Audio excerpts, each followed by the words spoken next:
everybody, and welcome back to yet another episode of the Gameable Audio, a VGM podcast hosted and made by me, your host, Kristoffer Schenström. And this is episode 46, where we're going to talk a little bit about an epic game called Last Epoch. And none other than Erik Desiderio is joining me in, who is the composer behind this amazing soundtrack. Hello! Hi, how are you doing? So happy to be here. I am doing great. I'm so excited for this. I mean, we've been having an email contact back and forth, talking a little bit about the different tracks and so on. And I've been listening through this full soundtrack of Last Epoch, and I've been just super excited to start talking about this. For people that listen in on this episode, it's of course going to be a little bit wild, but since we recorded this. And from the Friday right prior to when we were recording this, I actually played the game on stream as well to play through and get a little bit of an understanding of the music's implementation within the game as well. And oh my god, I was like thrown off. So it's just going to be super exciting as always to talk to the composers behind the music that we love and adore. But first of all, we need to get a little bit of an understanding who you are, Erik. So would you care to explain a little bit what got you into music, first of all? Where did it all begin? That's a wonderful question. So I was always aware of my grandfather, who used to play guitar for Tony Bennett. He's an Italian immigrant. He came over early, around 1920s. And so he came to Philadelphia, and he was an artist from a really small town called Montecelfone in Italy. And the way he made a living was by making these cool sculptures on gravestones of the people that were buried there. But at the same time, he was also teaching guitar lessons and playing guitar in all these different bands that would come through town and his own bands and stuff like that. But he passed away before I was born. But I was always aware of that and always interested in music. And I started taking guitar lessons when I was a little kid. And every Christmas I would go and visit my grandmother, and she'd pull out this guitar, this old 1936 Gibson archtop guitar, which was gigantic. If you're like a little kid, it was like almost the size of like a cello or an upright bass for me, because size wise, I couldn't even play a note because the strings were so high up, which was what they did in like this old school big band style that he was playing in. Like the strings were like super high. And, just every year I would practice and like play for them. And then finally one Christmas when I was, I think 15 or 16, it was like the best Christmas present ever. Because they're like, you get to come home and take home this 1930s Gibson.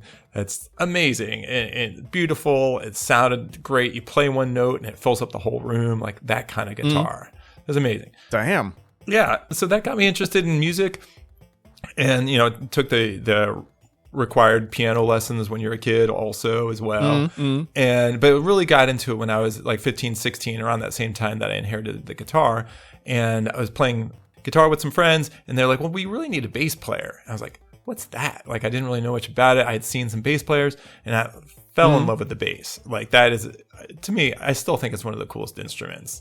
Like, the sound of it, you can do all fun, funky, like slapping and popping and stuff. Or if you want to get jazzy, put like Jaco Pastorius.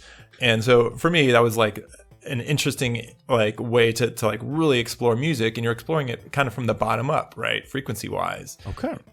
And also as a bass player, you're sort of part of the rhythm section. So you have as close a relationship to the drums as you do to the other, melodic instruments in there. And so in high school, I played in like the jazz band. I played in the marching band, which is crazy because if you're playing electric bass and you're marching, like you have to have an amplifier somewhere, right? Like they can't hear you. So I had this wireless unit where I would be marching around with like the tubas and stuff and trombones, but then my amplifier was in the stands so everyone could hear that. Oh, it's just kind of wild. And then like at night I'm playing rock bands and playing like little gigs and stuff from high school.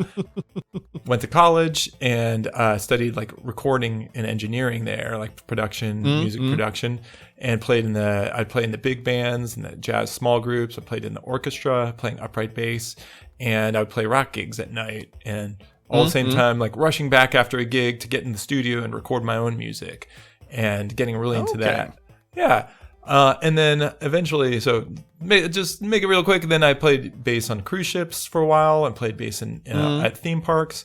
One person that I played with at a theme park, he was playing trombone, and his name is Gordy Hab, who is also a film composer and video game composer. And I remember that name. I think you do. I think you had a podcast about him. I definitely did. You did. Hey, I listened to it. It's great. But anyways, like we'd play these Italian themed shows, and then over the breaks we would like hang out, and he would be like, I really like John Williams. And I was like, and it was like, this is like 20 years before he started really cornering the market on like Star Wars games and stuff. So, but anyways, we just ended up really bonding over music, and he actually was influential in me moving out to Los Angeles in order to pursue film scoring. Yeah, like I was in New York. He was already in LA, like getting his career started. And I went and visited him, and he was like, he was showing me the different things he was working on, and I think he was starting to work on this. It was like an Indiana Jones game at the time, and things were starting to pick up for him, and it was very inspiring. I was like, I don't know if it's going to pick up for me in New York. Like I should just move to LA, and that was he was very influential. But before this all happened, so I did like theme parks, and then I also played in a hip hop band that opened up for The Roots and Tribe Called Quest. So I was playing, just funky bass parts and stuff for this band, and like playing these nice stadiums and stuff. But as the bass player in this band. Eventually, the band started falling apart, and I was looking at different options, and I saw that there was like a film scoring program at NYU in New York, and so one of my friends was already going there, and I visited, and I just fell in love with the school, fell in love with film scoring. I particularly wanted to write music for video games, but it wasn't until a bit later that I got to actually do video games besides like student projects. So I can only guess that you started playing a little bit of video games earlier years as well. Did you already from that point knew that you wanted to make video game music, or was that just something way beyond? Like, because I've heard so many times composers talk about, I would have loved to do video game music, but I don't know how to do it. I don't think I can do it, etc. But how was it for you? In your case here? I mean, I'm a little older maybe than some people you interview. So like for me, a lot of the early video game music that I was listening to, the people are almost like programmers at the same time as they were composers. So that part of things was like a little scary, but playing Zelda, I mean, how can you not love that theme? Like I still wake up singing that theme and just have so much love for that original NES Zelda game. Actually both of them, the Link 2 was also Link to the Past or whatever. Link's Awakening. And Link to the Past is the Super Nintendo. Yeah, such great music for those. And then so I was like, this would be a cool gig, but how do I get into this? I didn't really know. But also I was playing a lot of music in bands in Virginia, and one of the composers, one of the drummer that I was playing with a lot is this guy named Brad Derrick, and he was like, I'm working on these video games. I'm doing sound effects and music for them. And this was like really early on. So this was like those early internet games where they had just things were just starting to like be viable and have enough internet speed in order to play these games online. And he was doing this game called Legend of Kesmai, which is kind of like a Zelda type of game, I assumed at the time. And he was telling me all about it. I'm like, wait, you write music for games? Like, in between our gigs, and he'd play like a funk band, and, and I'd see him play, or I played more in his jazz groups and stuff. And he was like, that's kind of my day job is I write music for these games. And like, it was like mind blowing for me because like, I had no conception of how to actually put music in a game or like any of that kind of stuff. And he was like the one-stop shop. He was doing all the sound effects and all the stuff for those games. And then eventually he worked on, I think there was like a Conan online game. There was a Warhammer online game sort of the same time as EverQuest and stuff like that in that same era. Yeah. Which EverQuest is great. But he was doing there was like a Warhammer online, and then he eventually ended up getting Elder Scrolls Online through like the same developers that he was working with at the time. And so he kind of like awakened me to the possibility of like, oh, okay, this is an achievable goal, and people are doing it, and he's doing it at this high level. Well, like, and his music is awesome, so it was always very inspiring. But you know, my relationship with him was like, oh, he's the drummer in this jazz group that we play. Yeah, we're driving an hour to get to this gig, and then we play a gig and then come back at night, and we're listening to. It is so much fun to hear that you had almost like the first-hand preview to this as well, not just a fever dream or something like that. Like, hey, I really want to get into video games. How do I do that? I'll just start making music. That sounds like video game music. And then somebody found that music saying like, hey, you want to do it? So it's so much fun to hear something else this time, that you actually knew somebody who were working within that section or that business. And then you had your trip into that. Yeah. And when I was in school in New York, it was like I always had Brad in the back of my head as like, this is like an achievable thing. And so that was sort of like the goal that I was going towards or super interested in doing. And I was trying to meet all these people at NYU that were making games. Unfortunately, at the time, they didn't have that much of a video game program. Now it's crazy. Okay. It's like they're making all these games. There's all these huge department.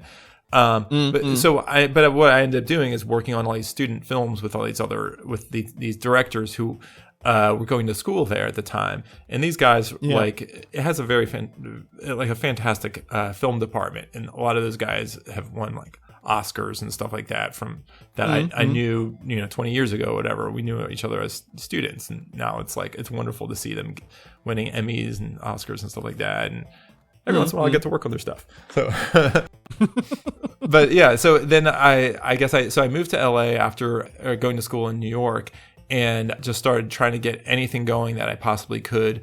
And so I worked on a ton of like indie films and doing a lot of sound effects for like animated shows and stuff. And eventually, but always trying to get into video games. I always loved it. So I'd go to all these like video game like drinking hangouts, right? It's like I figure that's the way to meet people. It's like, hey, everyone's drinking, like easy to talk. And so they had this like meetup that I would go to, and I must have gone like 5 or 6 times without any like prospects or any leads. And then it was the 6th time I was talking to someone. He's like, "Oh yeah, we need some sound effects for game." I'm like, awesome, I'm there. Like, thank God. And so it was like just a small mobile game called Stick to It. And I did the score for that, or sorry, no, someone else scored it. I did all the sound effects for it, but they liked my music and everything.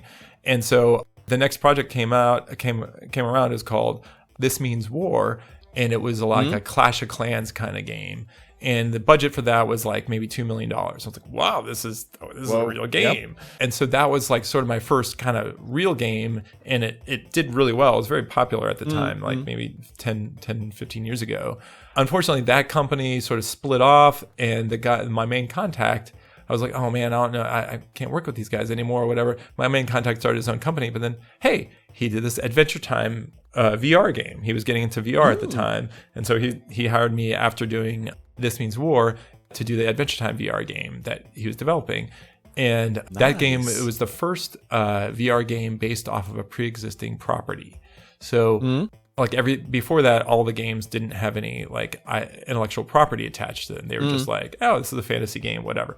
So that was the first one. And then I ended up giving a talk at GDC about it.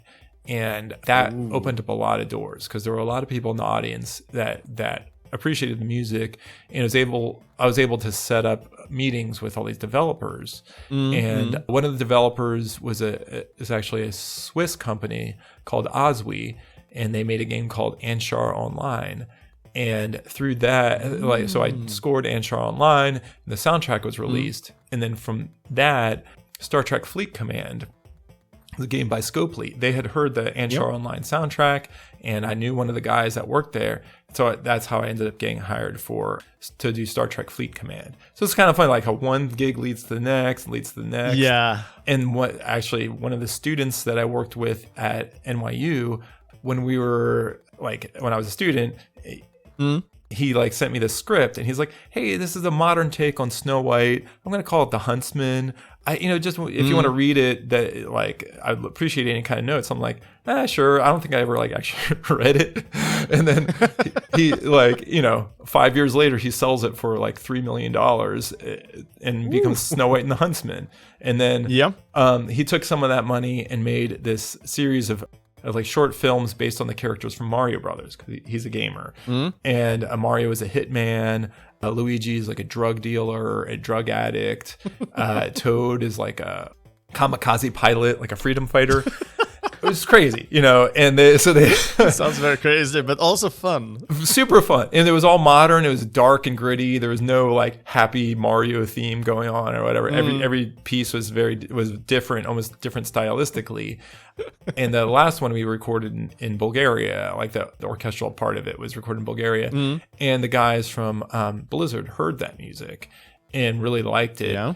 And that's how I ended up working on Diablo 3. The orchestral one that had was recorded in Bulgaria. They're like, this actually kind of sounds like it could work in Diablo. It's like kind of like similar. I mean, I get it. Like, I'm a huge fan of Diablo. Like, it's a natural that some of my music would sort of gear towards that. Lean towards that a little. Yeah. And so I had a wonderful experience recording. I can't talk about it, but like a whole orchestra, and that ended up in Diablo 3. And then the guys from Last Epoch heard the Diablo 3 music, of course, because they're huge Diablo fans. And I was introduced to them by a game designer who I met at a video game, at one of those game jams. They have these 24 and 48 hour game jams. Yeah. We just stayed in touch, and he was like, hey, I'm working on this game. I think they might need some more music for it. And so I got hired on Last Epoch when it was only like 60 people working on the game at the time. Like, it was still just getting going. And now it's like, I think it's more like 150 or something, 120, 150 people. That's insane. In the team. Actually, employees, maybe not as much, but like with all these extra, back-end developers and all this stuff, it's like a whole lot of people. Yeah. And then, Last Epoch got launched in February, and it coincided with a concert that I gave at UCLA where I got to conduct a 70-person orchestra and a 30-person choir playing the music from the game, that was a great experience. I mean, I don't normally get to conduct. Normally, these recording sessions, someone else conducts it, and I'm just like in the recording room and like giving them notes and stuff. But this, I got to have a bunch of rehearsals and work with Jose, who's the director of the ensemble, and workshop my conducting and take some conducting lessons and brush up, and got to really have a wonderful experience. I never had as great of an experience conducting as I did this. I felt so in control. I was able to like really listen and feel comfortable and have this wonderful experience. There were 800 people in the audience. It was streamed live. It was just, oh my God. It was like, these are the moments that we live for, right? It was one of these wonderful moments. And it was like the game launched literally like a couple days earlier, and it was number 2 globally. And I'm like giving this concert, and the soundtrack album is going to come out. And it was just like, okay, I have to make sure I remember this moment, because, I don't want this to fade into obscurity. Like, this is like one of the peaks of my life. And it was, I still think about it all the time. This wonderful moment. But I'm guessing like one of the greatest things as a composer is to have somebody else make either a remix or a cover, or have a full ensemble playing your music, because what else there is there? Of course you can have people saying like, oh, I love the soundtrack that you made, and of course that may fill your heart with love. It's like, hey, I love that people love what I did. But having somebody make their own kind of style of it by making it with their own hands and voices, it's just pure amazingness. Oh, it was so wonderful. And it was really fun to adapt the music for that ensemble. Like, the original recording of the theme has this tagelharpa part, which is an Old Norse instrument. It's very boxy. The strings are made out of like gut, for like, I think it's sheep gut, and you play it with this old school bow. And so I brought in my tagelharpa that I bought from a guy in Poland who makes tagelharps. And the cello players were all auditioning to play the part. And like one of the cello, like after one of the rehearsals, like one guy like was really good at playing. He's never played it before, but he played the erhu, I think, it's a Chinese instrument. and apparently it's kind of similar in the way you play it. And I was like, this guy's amazing. So he ended up playing the Tagelharpa part for the concert, and there's a little pickup on the Tagelharpa, so we could plug it into it like a guitar amp, and it would play through there and have this really nasty, harsh, like this gritty, like angry sound that worked well for the recording. Yeah, so that was a huge highlight, and I got to have the choir was singing in Old Norse, and so they did a wonderful job, and having those people sing in Old Norse and the Tagelharpa brought this really nice Viking element to the music that gives a lot of personality. It doesn't just sound like a generic video game soundtrack or like epic fantasy soundtrack. It has like a lot of personality to it, I feel like. Definitely. I think people will know that over the course of this episode as well, not just by listening to them, but also how we talk about the different tracks that we're going to listen to today. Definitely. So I think we have a really good grasp of who you are, where you come from, and what ended up in Last Epoch. So I think it's a great segue to start listening to the first track of the week. Awesome. Sounds good. Awesome. Yeah, so just to have that precisely set here, the developer is called 11th Hour Games. From what I noticed here, it seems like there are some sort of indie studio, but they have developers all over the world, and apparently quite a hefty number of them as well. You have way better understanding of the numbers here than I do. Yeah, it's actually all throughout the world. Like there was a time where my boss was in Scotland, and I'm working with a guy in Australia, and it's like, how do we coordinate what time to meet? It's like, obviously opposite sides of the globe, but it's it's all remote. There's a couple of people in Texas, but I mean, there's people everywhere now. It's pretty wild. Even on their homepage, you have this like large map showing where art is working and devs are working and so on. It was crazy. It was actually fun to see. So cool. that was exciting. Yeah. I'm glad you got a kick out of that. Yes. It's great. Also, like hearing the different accents that everyone has, because there's a lot of Brazilians. There's a lot of people from like Eastern Europe too. So there's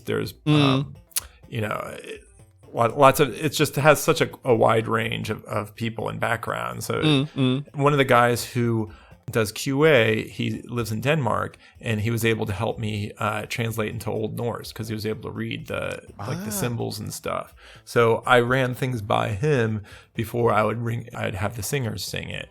And he was just indispensable. I can give him a shout out. Reimer, he's a wonderful guy, and he was very helpful. That's awesome. In terms of getting the Norse aspect of it going on. That's amazing to have people from the Nordic countries as well, then to actually have a great implication and work on the music itself in some way at least. Absolutely. And my understanding is that Old Norse is similar to modern day Icelandic. Like someone who speaks Icelandic can listen to Old Norse and actually understand it. Where my understanding is that Sweden and other countries there, like if you hear Old Norse, you don't really understand it. It's too far off from modern Swedish. You can understand that it is an Old Norse, but it's hard to understand the specific words and so on. You can sometimes make up a sentence of understanding what they're after and so on. Sure. But overall, it's like, no, it is harder. Yeah. So, yeah. I've heard someone recite the Canterbury Tales in Old English, and it's like, I can sense that it was like Proto-English, like an older version of what we're saying, but like you can't really understand it. Just like every once in a while, April was similar to that what he said, like a couple of things here and there. But yeah, you can't really understand someone speaking Old English in the same way that I imagine Old Norse and modern Swedish is very different. So, and also the game is still in development. From what I understand, there is still work to be done on the story in this game. I got only from a guy who joined in on my stream to talk about, because I was like, is this game completed or not, or is it still in the works of story-wise? And he said that, yeah, it's still in the works. They were supposed to have, I think, 11 or 12 chapters or so on. They were up in, I think it was 8 chapters right now. Maybe you know a little bit about them? Another 2 more chapters coming out. And it's going to be done. I don't know how much I can talk about this stuff. In time. It's going to be done. It will be done in time. But there eventually will be a console release. I know that's out, that people know that there's going to be a console release. So yeah, it's all going to be done in time. Awesome. And with that, I think it's time to just dive into the first track of the week, which is the Last Epoch theme of the game. So everybody, enjoy the track.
There, folks, we have the first track of the week from the game Last Epoch. And this is, of course, the Last Epoch theme, the track we will be listening to most likely a couple of times in some way. But at the same time, this is also the first track you will hear when you start up the game and will log into or play offline and so on. And as always, for everybody who's joining in for this episode for the first time, I have this little section called Emotion, which is basically me sitting down in my chair. I close my eyes and I'll just put on the headphones and just start playing each and every track on repeat over and over again until I start feeling something. And I note these feelings down, and I will, of course, present them now to Erik to see would he agree on my feelings or not? Did I hit the spot of what he was going after and so on? We'll see about that. So, my emotion for the main theme for Last Epoch. Icelandic? Old Nordic? ? As one who watches the series Vikings this last year, I can't think of anything else. But of course, we already talked that this is Old Nordic. So, of course, or Old Norse. I'm a little bit on spot there, at least. Well, back on track.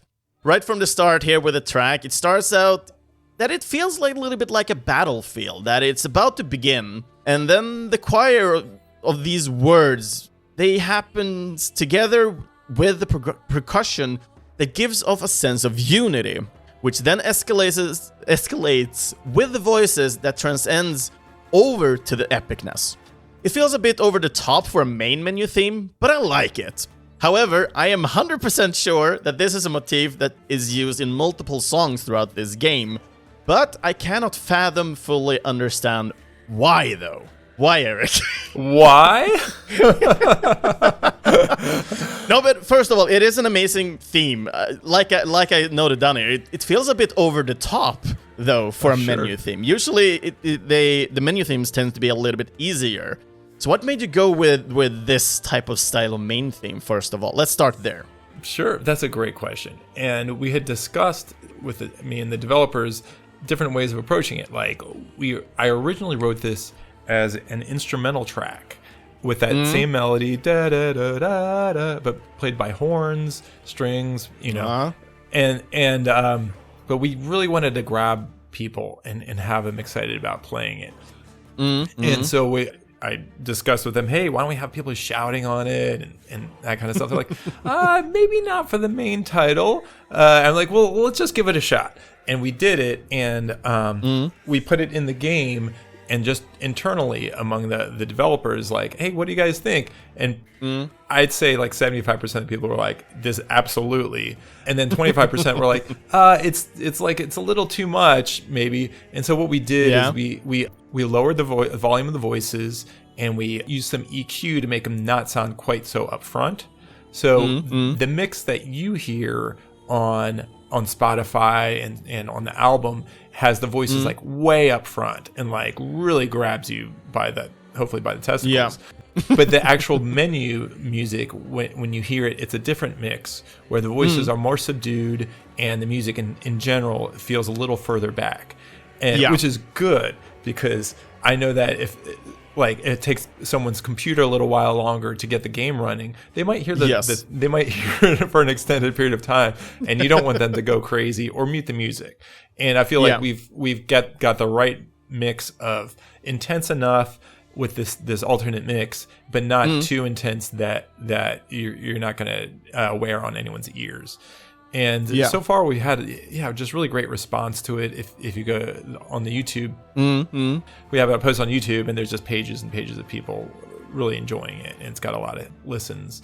So I think we did a good job of that, and the theme is memorable enough that even in different places when it's played throughout the game, it's played by different instruments.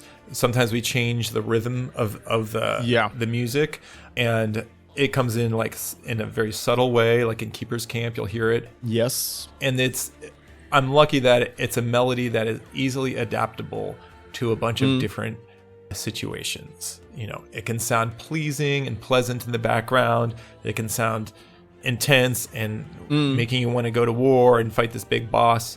It has a lot of adaptability with that melody, and I feel like that's one of the things that I'm most proud of is the actual adaptability of the melody. Yeah, no, I can definitely agree on this, because first of all, with like we're talking about the main theme, of course, it sounds more like an ambience almost to some extent when you're in the menu of the game. So I definitely agree on that they became more of a background. Yeah. This is also so interesting because usually with games you just have continue or start here, but in Last Epoch you actually have to log into the server first, so you actually are listening to the music a little bit more than any other game usually do. So that's a good thing on menu-wise instead of heading into a settings menu and so on. Definitely. And another consideration we had is like when I first wrote it, it just started off with the Fjorn, ooh, like that whole part, and didn't have the little, there's like a 10, 15 second intro where she's singing, and everyone was like, hey, you can't just start off with the yelling. You got to like ease people into it because, if you just hit people right away, like it's just too much. And then we found that like by easing them into it with that, it starts off with the Tagal harpa going with that scratchy sound, and then she sings like a wordless vocal over it. And that was like a perfect way to sort of get people to hear it and absorb it before it hits them with the shouting and all the percussion and all the really intense part. No, like I said, it felt like a very unique main theme. Like, I haven't heard this kind of style before. Of course, there are different Viking games and so on, but they still go with the easier kind of menu, more like an ambience or minimalistic style. So it felt very unique, to be honest, and that felt good. Good. I strive for uniqueness. Yes. So then I want to move over to, like you already said, the Keeper's Camp, but I when I went through this soundtrack and started listening to it, I started hearing the motif of this, the da-na-na-na-na, multiple times throughout. So what's the reason for you to reiterate on this point? Are you trying to point out a specific thing, or was there any other situation why you chose to reuse this melody part? And of course, the twists and turns on it, but people can still remember it. Yeah, it was we thought about it a whole lot, and we realized that since there's time travel in this game, and you're going to all these different locations, we needed a sense of continuity. So the main reason why I use this theme here and there is to just make it feel like that it is all one world. That even if you're traveling to the distant past or to the far future, it still is Iterra, the land of Iterra, and this is sort of like almost the theme of the world.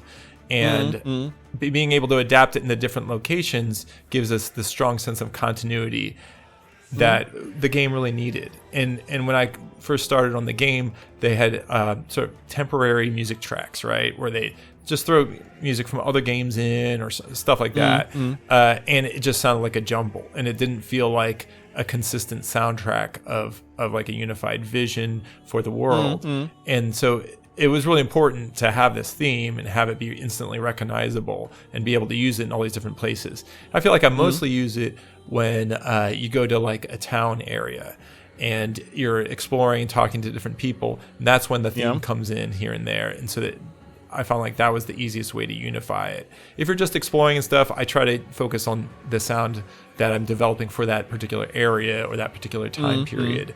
But when you go to a town, it's like, hey, it's a warm, familiar sound that I always try to have come back, so that people feel like they're part of the game and that the game has a continuity to it. So for me, what I'm hearing is this motif is kind of used as an anchor to bring people back to something they know and trust. Basically. Absolutely, it's like a familiarity anchor, so people get familiar and it feels like Epoch. Exactly. Yeah. Now I like that kind of, I would say, unique kind of take on it. Usually people want to have a certain section or motif to be played over and over again in order to reiterate, for example, a character or something like that. But hearing this from this perspective, that it is reference to the world instead, having an anchor in environment, but the environment is still, due to the fact that you're time traveling, it is very changeable, to say the least. So you still utilize this, even if it's gonna be a hectic, more epic song or a more laid-back type of track, without spoiling anything, because we will be listening to more tracks that has this anchor in, so people will have a good understanding of what we're talking about right now. I just don't want to spoil it straight away. Definitely. But you also named a little bit of YouTube here about this, and I know that you have not basically a behind the scenes, but more like a music video of this specific track. Are there any other tracks that you have done this for? Because I didn't check. Yeah, we put it together using all the vocalists from the original recording, and the female vocalist on it lives in Wales, and the main male vocalist is Colm McGuinness. He did a wonderful job. At the time, he was living in Ireland. And then, of course, I have me and a couple other guys in LA. So it was kind of fun to have all these different people from all over the world come together in this one video. So we've never actually sang it together at the same time. It's all put together from different takes and stuff from different places, possibly recorded weeks before the other one. It transcends time and place. In terms of more videos, we actually have another one coming out soon, which I'll keep you posted about for the Keepers Camp. We did a video for that, so that will come out in the next couple of weeks, and so maybe we can, I'll send you. So hopefully it will be close to the release of this episode as well, because we're recording this a little bit prior to the release date, of course. Oh yeah, it might actually be the same time. This is October 3rd is when the thing is supposed to come out. So yeah, it sounds about either it's already released or it will be about to release. So great, cool. Let's see. We have numbers. Yeah, so it will already be released when you listen to this episode. So that's great, because this episode is released on the 7th. Woohoo! Oh, okay. Awesome. So we have all got to that. But when you got into this project, it was, if I remember correctly now, because we've been talking so much, it was through previous work, basically, with this person from the old studio that I don't remember the specific name on. But when you started working on this, it sounded like you were still quite early on the project, or? Yeah, I started working on it in 2020. 2020. So, wow. So it's been 4 years. Yeah, almost 5-year anniversary soon. Yeah, and they had already been working on it for about 2 years. So the game started in the most organic way possible. It was a bunch of people on Reddit. They were talking about maybe it's like r/action RPGs, and they were talking like, "Well, we love Diablo 3, but we like the parts of this other action RPG. We like these, elements of this and that." And then eventually, the CEO of the company was like, "Why don't we just make our own game? Like, we have great ideas. Why don't we come together and just figure out how to do this? Because we like these elements of this game, these elements of that game. Let's do it." And so it started with 8 people. Started the company and then grew to 80, and then now it's like, it's way more. It's like way more than 100 when you include all the the back end people, all the separate companies and stuff that come together for it. But it's been interesting seeing it grow this whole time. I joined when I think there was 60 people maybe, and and then just kept seeing it improve in quality. And it's kind of funny, as we've been working on it, like we'll finish off a section and it'll be really pristine and really like the highest level quality of graphics, and then we'll go back and play a different part of the game and I'm like, wait, we need to update this part of the game. And like I'll be like, yeah, the music, I wrote that like 5 years ago, or 4 years ago. Like maybe we can do a little facelift on this and like try to tummy tuck or whatever and try to make it work. And then so it's sort of like this continual process of updating and improving it as we're going along. And in terms of graphics, they'll be like, oh, we learned a whole bunch more since that time, 2 years ago. Why don't we use these same processes on this older stuff? And like, so it's fun. It's seeing like it almost sounds like it's a house now, because you always have a project with a house. Of course. Yeah. Yeah, but when you started out with this project from first of all, which was the first track that you did for this game?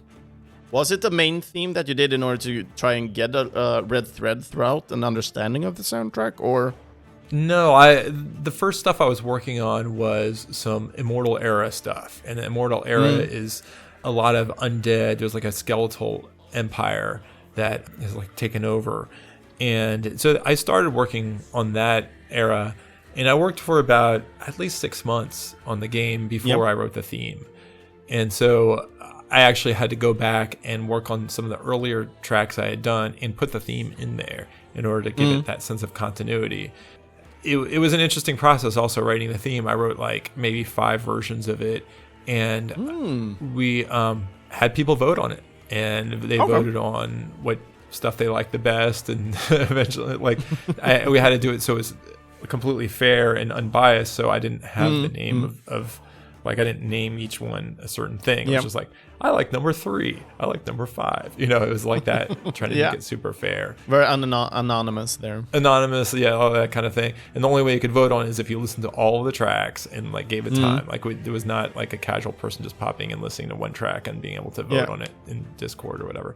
So it was actually kind of a communal thing in a way, and how they voted on it. And I would present different versions of it, and people would vote on it or give commentary.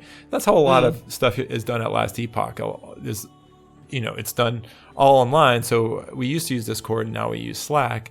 And there's, I'll post music, and people will comment on it, and I'll take their notes into consideration when I'm finishing up the tracks and stuff. Yeah, that's nice. No, and also, so people understand a little bit more about Last Epoch, is of course a hack and slash action RPG, so it's much like a Diablo game.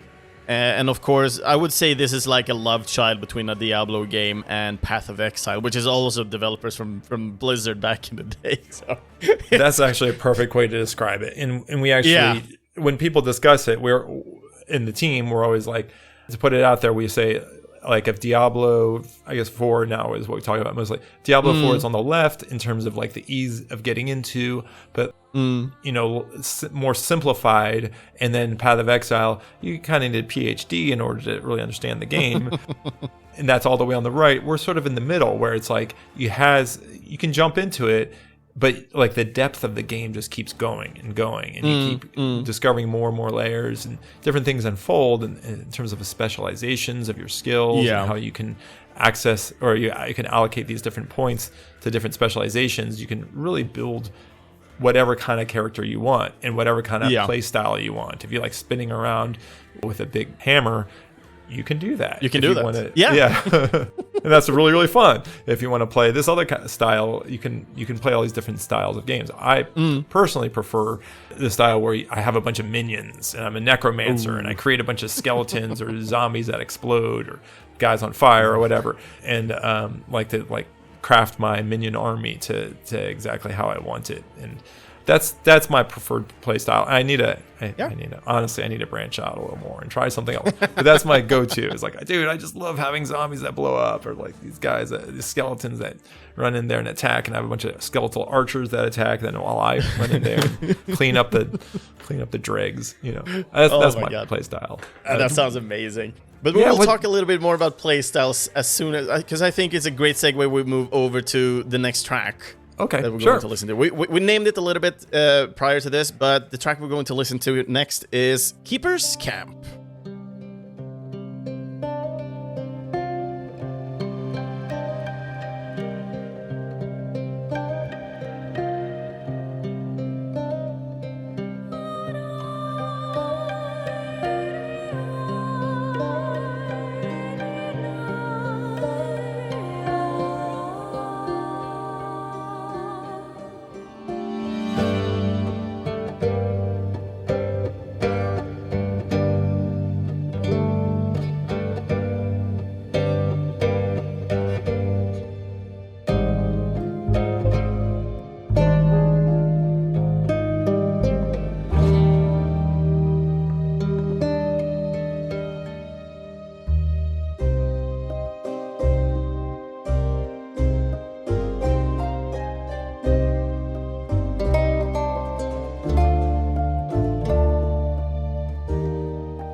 And there we had the really nice and neat tunes of the Keeper's Camp, which is an area you will enter quite quickly in this game.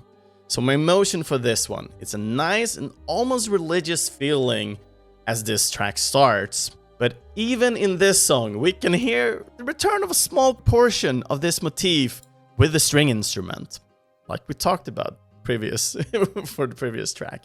But overall, this track is on the balance between being eerie and religious. This is a type of style that I feel really hits close to when you visit to a church, a really religious super church. And I believe that it is the female choir here that plays that part that makes me think about the church. But nonetheless, as an avid RPG player, action RPG player to be precise, it is hard for me not to make the parallel to city and town music of the Diablo series. So yeah, Erik, Diablo music. What was Diablo like a great reference to this game due to the fact it being an action RPG, or was it more because you love that series as well? Well, everyone at the company loves Diablo 3, and I mean, yeah, like I said before, that's kind of part of the reason why I got hired is because I worked on Diablo 3.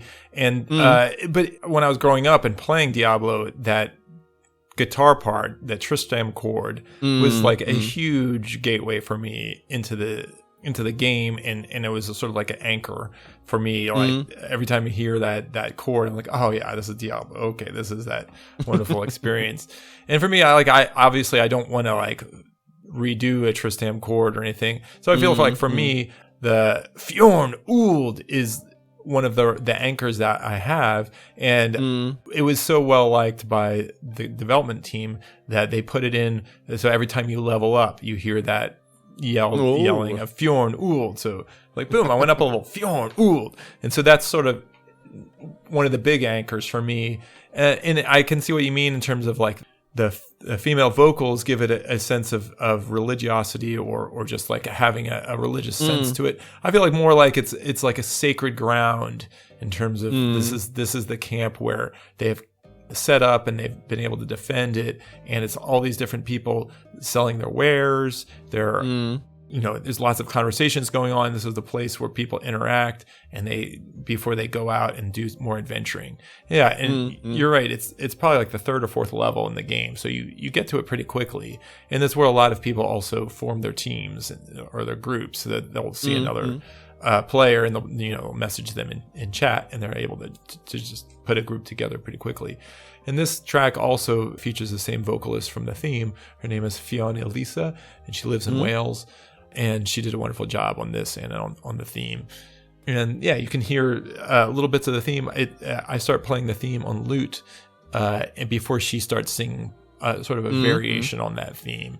And so I had to like learn how to play the lute really well. Wasn't born knowing how to play the lute, but like I was trying to figure out. I always try to figure out what's a cool characteristic instrument for any of this for each chapter. So each chapter has a new sound that's added to the basic overall Epoch theme or Epoch soundscape. I always try to find a new instrument that I can use that sounds fresh but still sounds like it's part of the world.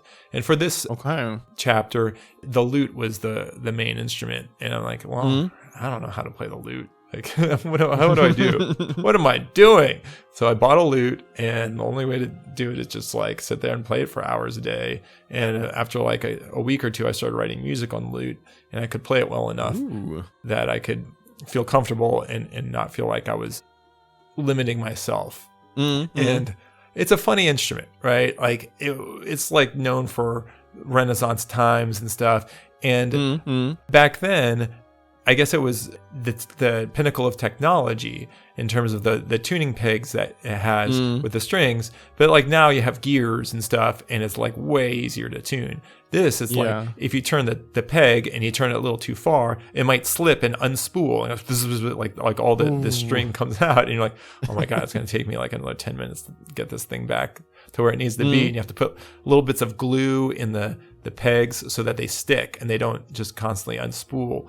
So like when I have to go and play lute, I'm like, oh man, not that again, because it's like it's very difficult to like maintain and just even to just tune it up, it takes a while because like it doesn't have gears, right? So it's like, it's tricky. And, but I feel like it's worth it in the end because when you play it, it has such a magical, like ancient sound to it, and it just really captures the feeling of that time and a feeling of this location in the game. And visually in the game, this probably has the most trees and the most nature at this part of the game. And for some reason, like this big woody instrument with all these strings, it just has a woodsy feeling to it for me. And I felt like it worked really well. Usually I would say it's either a smaller string instrument or some sort of flute that gives good forest vibes, in my opinion. For some reason. Absolutely. I should branch out and do some pan flutes or something like that and get some... I don't know. But working with new instruments as well, of course, you can either learn instruments yourself, or you can use some sort of library, or you can actually hire a professional. Have you ever hired another professional for another instrument, or do you prefer to learn them yourself and work from that section? I prefer to learn them myself so that I get some weird little nuances, and I feel like what I'm lacking in my skill of playing it is sort of made up for in like the weird personality that kind of comes out, because it's like I'm not like a traditional lute player that's gone to school for 5 years to learn how to play lute. I'm picking it up, but there's some weird quirks that my roughness gives to it that I feel like has a charm to it that I feel like is better for me than like a really refined and polished like lute performance. And I'm sure there's purists that are like, his lute technique is horrible, what's he doing with his thumb or whatever. I don't care. I'm just gonna do what I do and get it to where I feel like it has a cool personality, and that to me is more important than the authenticity in my mind. You also have to bear in mind that this isn't a game that's set in the Renaissance time period. This is a game that's set in Iterra, the world of Iterra. And so how do people play the lute in Iterra? Well, I guess they play it like I do, right? There's not this tradition of Iterran lute playing that exists that I need to match. It's just another interesting sound that I'm putting into the soundscape. So I always try to make sure I free myself from any of these, like the traditions associated with these instruments. And also one thing that comes to mind also when you have this kind of set world, which feels, I would say, like a dark fantasy-ish in style, but also has this time travel kind of thing. I mean, you're not limiting to what kind of instruments you could theoretically use, because you don't really need to use a stereotypical fantasy ensemble of instruments. Yeah. So there's also one thing that you can really adapt upon, I would say.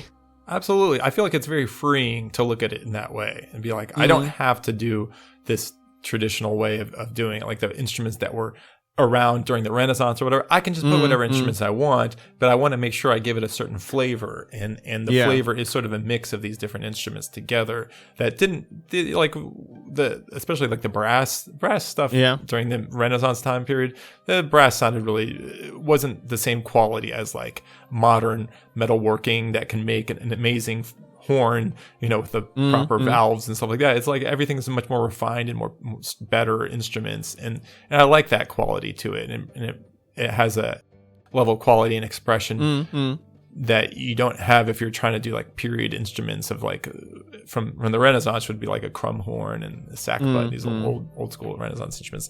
Not necessary. Yeah, but did you think that from the beginning, like, hey, I want to use these kind of instruments, and you limited yourself, or were you always open? It's like, oh, this is missing something. Oh, maybe we should put some lute into this. It's more the second of what you're saying. Like I just kept wanting to add a new instrument each time, and sometimes I would be like, should I use recorder here? I think recorder would be even better at this other time in the game, So I would definitely like hold back and like not have too many new instruments, because dude, this is a big game. It's like got 5-6 hours of music in it. Like I gotta like hold some of it, reserve some instruments so that it sounds fresh when you go to this other chapter. You can have some recorder in there or whatever. So it was good for me to like practice restraint and reserve myself and not just throw every instrument in there that I possibly could. And I'm guessing limiting yourself also unlocks another type of skill within you to work with, like the classical, less is more. Yeah, absolutely. And I felt like instead of just, hey, I need a new idea, I'm just going to go to new instruments. Like, well, I should stick with the instruments I have and try to get new ideas with that and try to like dig deeper into what can I do with the lute? What can I do with the chagall harp in order to get some new sounds before just like going to a new instrument, which, because you start a new instrument, all of a sudden it's like a whole new cookie jar or whatever. You got a whole bunch of fun stuff to do with that. So it's good to reserve some cookies for the future. Yeah. And when you're working with a new instrument such as the lute, do you usually just play around with it yourself, or do you actually watch like YouTube on other lute players in order to get ideas and so on? Well, for this, the main lute stuff I listened to was this really interesting album that Sting came out with maybe 10 years ago. And it's like he's singing like Renaissance tunes and there's a lute player. And instead of having like a whole madrigal, which is like a whole like Renaissance choir, he would just overdub himself doing all the different parts, which is like this really cool, each voice has its own part, is very individual. But they all come together to make this full sound with different stings singing different parts and stuff, and then there's this amazing virtuosic lute playing going on with that. So it was more like the sound and the approach that he took. I watched maybe like 1 or 2 YouTube videos on like basically how to play it to make sure I wasn't doing anything too crazy, but I do like that the having like a bit of roughness to it, that someone who's not very trained and very refined, I bring it like this interesting character to the music and to the lute approach. And considering the different there's still a lot of different instruments and so on. Which one is the instrument you usually tend to strive towards yourself? Or is it more string instruments, percussion, or brass? Or well, it's interesting you mentioned that. So I feel like throughout the Last Epoch soundtrack, except for the very end, there's a section of it which is the ruined era where everything has fallen apart, right? But the 3 time periods before that have, I'd say, a bed of strings and brass that stays consistent, and then we have these other instruments like lute, chagall harp, but that goes on top of those instruments that are consistent throughout the 3 time periods that are not the ruined era. The ruined era is just, we'll talk about that later, but it's a destroyed era, and so I wanted to have like a departure from the traditional instrumentation that I used for the other 3 eras. Okay. Interesting. So it's like, I would say it's like 60% the similar instruments in terms of strings and brass orchestrally, and then there's the other percent is the highlighted instruments like lute and chagall harp. Okay. Awesome. No, I think it's time for us to dive into the next track of the week. And the next one we're going to listen to is called Above the Black.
There, we're fading out the eerie track Above the Black.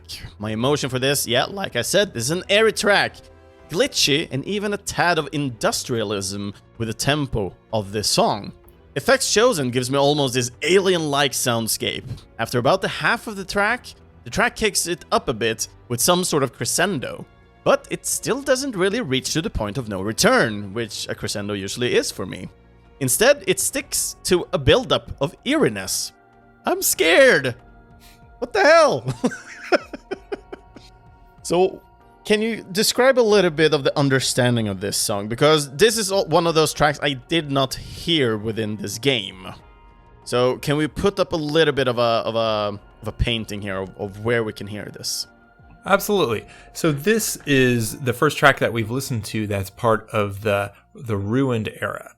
So in the plot of the game, you start off in this relatively peaceful section of the game called the Divine Era. And that's an era where it's marked by there's a strong sense of order throughout that era. It's sort of like Greek and Roman mythology, I feel like, in terms of, like some visual part of it feels very Greek. There's columns and stuff, and it's sort of like this height of society and height of organization before things start to tumble, right? It reaches this nice golden era. And from the Divine Era, you end up going to the far future, which is the Ruined Era. And in the Ruined Era, there's the Void, which is this giant sort of black hole vortex that's sucking things into it, sucking in the world and destroying the world. And creatures come out of the Void that attack you. And so if you want to think of the game in terms of like the contour of the narrative, it's sort of like Game of Thrones meets Back to the Future Part 2, right? Where you're living in this era of order, and that's what you have established at the beginning of the game, and then you go to the future and realize, man, it's not good in the future. Like what happened to make the future so dark and so grim, and then you have to travel in time back to the past in order to fix things that went wrong that resulted in the gloom and doom of the Ruined Era. And so musically, for me, I thought that this was a great opportunity for me to take the music that I had already been writing for the other eras and sort of turn it on its head. So instead of using natural sounding acoustic instruments, I would take those acoustic instruments and either put them through distortion pedals. I would take different digital processes to mess with and make them sound darker and more evil. Yeah. And so you can hear a lot of the same analogs of these instruments that are done in the earlier eras, and then in this version, like the strings sound like they're through a guitar distortion pedal. There's distorted electric bass in there a lot. There's also like a lot of just straight up electric guitars with different pedals and stuff to give it a darker sound. But I really wanted to shy away from any sound that was just acoustic in nature without being warped in some way or another. And so even when you hear parts of it that sound like a human voice, that's not a person singing. That's like a synthesized voice that's processed in many different ways in order to make it sound like darker and more grittier, sort of like how the Void is making the world darker and grittier and warping it in different ways. So a lot of parts are flipped around backwards, so I take the audio and flip it, so instead of hitting a pow, you go whoop, whoop. It has that specific sound that you hear with audio that's been reversed. Yeah. And lots of different ways. So I'm glad that you picked up on the techno aspect of it. I wanted to make it sound techno, but I don't want to make it sound like I didn't want to make people think of like technology necessarily, but I wanted to make people think of something that's been like distorted and warped in some way. Yeah, and I feel having this eeriness over it as well really helps setting the mood for what's going on. So I think we have a really good picture of why it sounds like it does, like you told here. So that's what I liked about this. And like I said, with this glitchiness that comes to it, it's almost like Uncanny Valley. When we're talking about people, you're just like, oh, it looks like a person, but it's something wrong with it. And in this case, we have Uncanny Valley audio-wise. Like, it's good, but there's something wrong with it. I'm glad you picked up on that, because that's really what I was going for. Yeah, the glitchiness, because I don't want it to just, like, play out normally. It's got to glitch and be weird and, like, and because, like, the timeline of the game was going along in a certain way, and then all of a sudden the Void comes and starts messing with everything and having these really unnatural, really disgusting creatures that come out. Yeah. And so I wanted to make sure that people got the feeling that this is not a normal fantasy game. This is a warped version of the reality that we have come to accept at the earlier part of the game. It's almost like it becomes The Crow. It becomes really dark and grudgy and alien-like. Yeah, exactly. So instead of having this luster, you get into this darkness instead. You feel like you're going through somebody's wet basement instead. I like that. I want to evoke the wet basement feeling in all of my music now. It's really cool because, like in the soundtrack album, it's a 2-disc set, like on record, right, on vinyl. And so one of the discs is the Divine era, where it has the lute and the tackle harp and sounds more fantasy. And then the other disc is all dark, and it's all the ruined era, and it's all those distorted sounds and warped versions of acoustic instruments and stuff like that. Okay. So it's kind of cool that there's like a big sharp divide between the two. If you have going for the the soundtrack experience with the discs, it's like one is clearly the ancient era and one is clearly the divine era and one is clearly the ruined era. Yeah. So now I definitely know why I only chose tracks from the second disc then. Because usually, so everybody understands this, the theme and the Keeper's Camp and also the last track we're going to listen to today was chosen by you. And always I listen through specifically on the tracks the composer picks. And then I pick 2 tracks myself, which one is Above the Black and the other one we're going to listen to a little bit later. But the reason for the picks that I do is to pick tracks that are awfully weird comparing to the composer's picks. Because a composer usually picks tracks that they either are very happy about or they love themselves. And I want to be the one disturbing that piece, because in that sense we can talk so much more about interesting things. That's great. And I think it's a very nice compliment. Like the tracks that you chose complement mine very well, and you have a very well-rounded sense of the music for this game with all the different tracks we chose. Which is also a great thing to get a little bit more, I would say, a good atmosphere of the soundtrack itself as well. Yeah.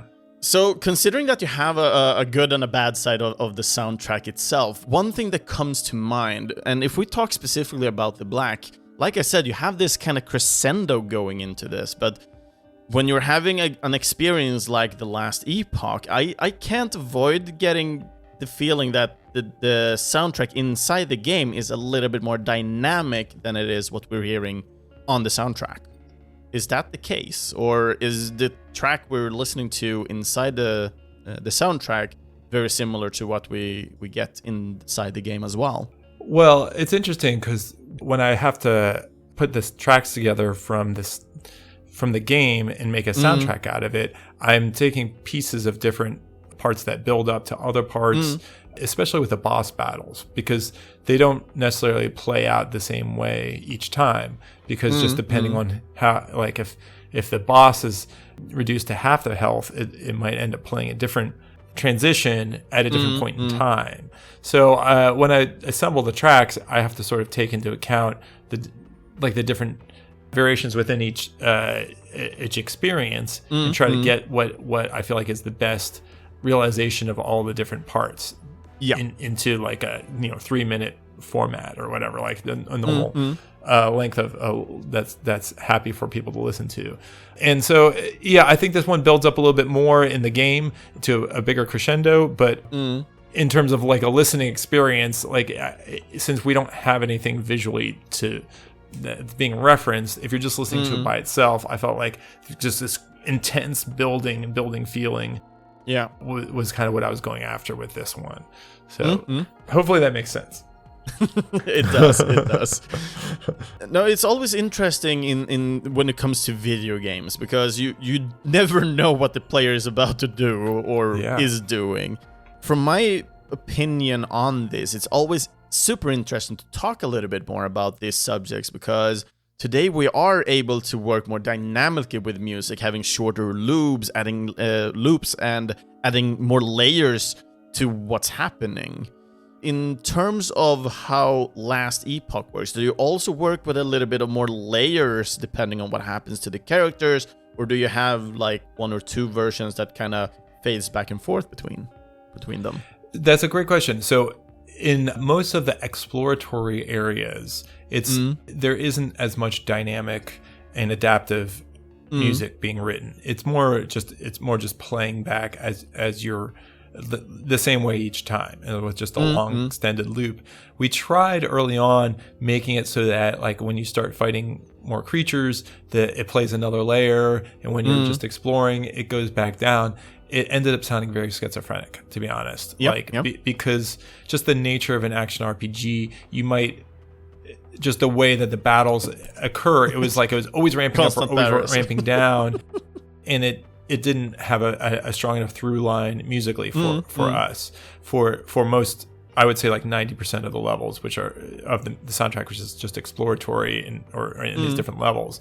The boss battles, however, are different, because boss battles you want to keep like ramping up the intensity and making it more exciting. Now, one of the most recent ones we did, you're fighting and you're going this huge boss, Aberoth, and you're going through all the different time periods of the game. Right, all the different eras. So when you're fighting him, it starts off in sort of the end of time type of this era, which is beyond time itself, and that the music for that, and then all of a sudden you're fighting in the background of the visually, it goes to the ancient era, and so the music transferred and transitioned into like almost like caveman grunting and sort of like a different type of music that sounded more primitive and raw.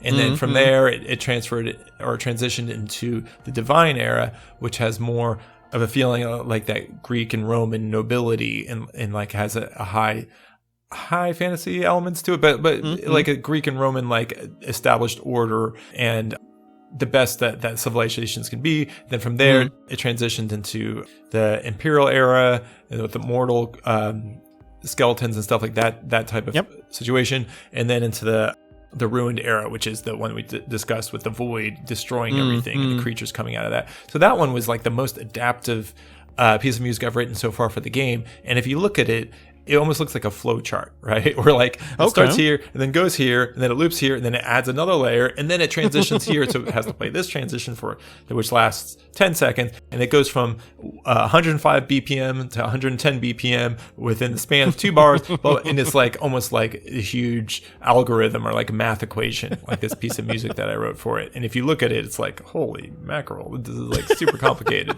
Whereas most of the game, it's just I try to write the music that has this interesting contour that keeps pulling you along, and sort of if it has a crescendo, like the crescendo doesn't necessarily correspond to anything that's happening in the game. It's just I want to take people on a journey that is unfolding musically, regardless of even if they're just standing there like looking at their inventory stash. Like the music should still be developing and taking someone on a journey.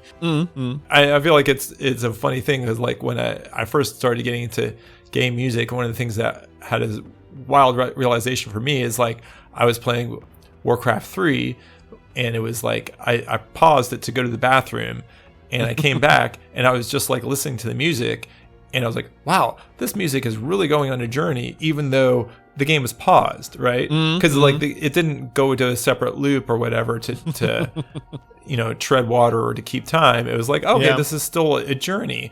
And I feel like regardless of what you're doing, like you want to have the development and the evolution of the music as having a feeling of progression, even if you are just like looking through your stash tabs or deciding how you want to specialize your character. Yeah, that's interesting as well. Do you think that kind of understanding has helped you in this type of experience, or do you feel like this is something you can apply to each and every video game experience? I feel like I learned a ton working on this game in terms of the places and the opportunities that you have for adaptive music, and where adaptive music works well and where it doesn't work well. Because like I said, we were trying to make some of these more exploratory levels be adaptive, and it just didn't work. But I found one other thing that we do is for hub areas, if you end up spending a lot of time in this area, then we have elements of randomness that come in.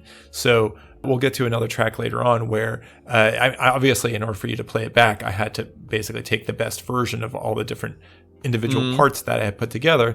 But you could be listening to it and you'll be hearing, guitar part A over keyboard part C with, bass part B, and then the next time you hear it, it might be guitar part C over bass part A. So the different elements are kind of being triggered randomly in terms of how they're mixed, and it allows you to have something that the form of the song is like 4 minutes long, but since it's randomly playing back all these different layers in different ways, it actually is like 20 minutes worth of music. So it still sounds familiar, but hey, this time it seems like it's evolved, and it is changing throughout. And this was really interesting for me because people really like this cue, and I went onto YouTube and someone had put like a 3-hour mix of this music, which is basically then just pressing play and listening to it and recording it, just so people could, like, if they're studying or doing work, they could just hear this music on for 3 hours and have it keep evolving and changing throughout. So I was like, I was actually kind of like appreciative of this person, because I'm not going to sit there and do a 3-hour recording of this music for it, and so I thought that was kind of funny. It's like it's a popular track on YouTube. Is like it sounds crazy though to have that kind of would be to say dynamic, but it's not entirely like pure picture of it, because there's still another word you can utilize for it that it just doesn't pop to mind. But it's so interesting that you have so many kind of colors to the music itself to add so much dynamic functionality to it that you can actually make a 3-hour track. It's awesome the way technology works nowadays. And it took me a long time to write, but like, you know, the amount of permutations that you get out of it is way better to have it be triggered by the computer than for me to like do, you know, 100 different mixes for this one section and then it plays them back randomly, because then it takes up way more computer space, right? More memory, because it has to have these full tracks versus, you know, 5 guitar tracks, 5 bass tracks, 5 keyboard tracks, for example, and then those being played back randomly. It's like way less memory, and you have all these different possibilities with it. But it's kind of funny because I had to go and listen to it a lot and make sure that, you know, bass track B wasn't way too loud when played in comparison with melody track A. You know, like I had to make sure that they were all mixed in a way that they would all play nicely together, and one track wouldn't overwhelm the other ones. Okay. That sounds great. I'm sure there were permutations of it that I still haven't heard because but I did enough like mixing of all the individual parts that I think it all works well together. And when I listened to that 3-hour take, it was fine. I didn't notice anything popping out at me. That's just crazy. Holy crap. I feel like you outdone yourself just hearing this part. It's like, holy crap. No, but I think it's time for us to just continue with the show and go to the next track. We have 2 more tracks to play. We will play the next one now, which is called The Ritual Site.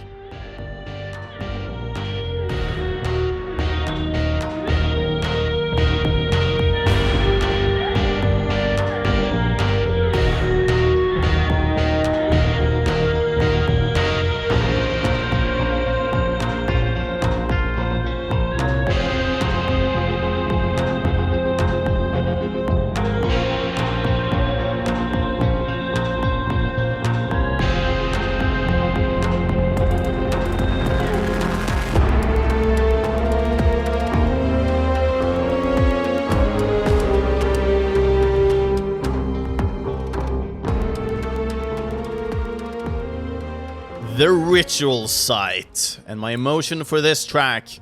This track feels more like a pressured situation. A grungy style.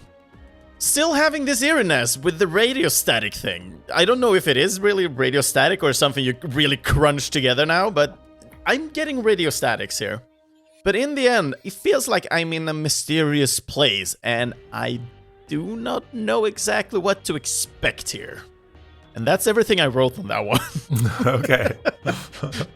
Because I'm getting like weirded out by this track. It is. This track was the one I picked it due to the fact that it really stood out to me for some reason.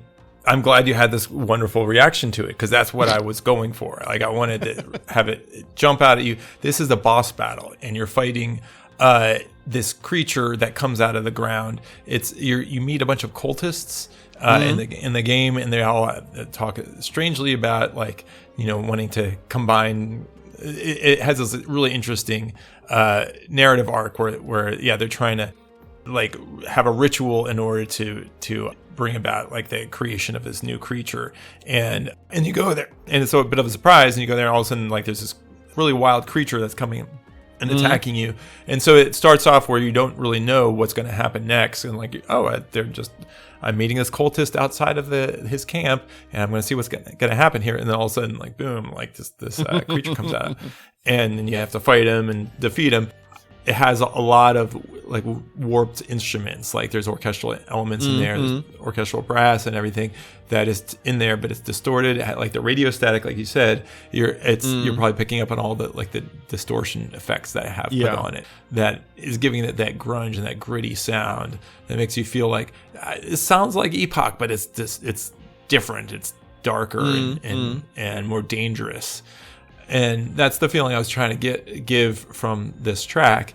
And then as the track progresses, you fight the creature, and then it ends after you fight him. And it pulls some of the themes from earlier in the chapter and sort of has them all coalesce at once. Interesting. Having this such a low pace in comparison to what I've heard on the soundtrack, it feels interesting to hear that this is a boss track as well. Because one thing I've noticed with action RPGs, there are, of course, a lot of different ones. You have Diablo, Torchlight, Titan Quest, just to name a few. And of course, there's still many more. And one thing I noticed with the music on these games is either you have something that is entirely different from the experience you're having at the moment. So Diablo is a really great example on this. If you really stop and just listen to the music at one point of the game, you will notice that it is not any rock and roll demon slaying like a track. It is really like calm, like trying to get you back from the experience and adrenaline pump and of you slaying all these demons, because you will be slaying them left and right. So with this track, with the ritual side, it feels like I'm returning a little bit back towards that, because like I said, this track really stood out in multiple aspects for me. Like, what are your kind of like point of attack when it comes to these kind of experiences, music-wise versus the game experience? I have written so many boss battles for this game that I really want to have it so that each is not just like balls like as intense as humanly possible, because I feel like it makes it so it's too expected, right? And so for me, I definitely want to have some of the boss battles have like more of a darker, like growing build of unease and a feeling of intensity rather than like sort of in your face intensity.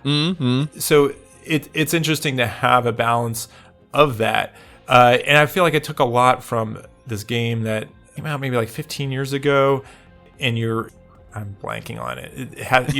It's basically all boss battles, right? And you go to different places, and there's one boss battle that it's sort of like a swampy area, and you're fighting this creature that keeps coming out of the water. Shadow of the Colossus, is that the name of it? That's a game name. Yeah, that is a game name, Shadow. I think, yeah. And so, I haven't played it myself, so I can't answer for sure. But there's a lot of different giants in that game, at least. Yeah, and there's basically, you're either exploring or you're fighting a boss. There's no like just normal creature that you're fighting in order to get experience. Like there's no leveling up in this game. You just have one weapon the whole time. But the boss battles are so interesting and so well designed that it's always really fascinating.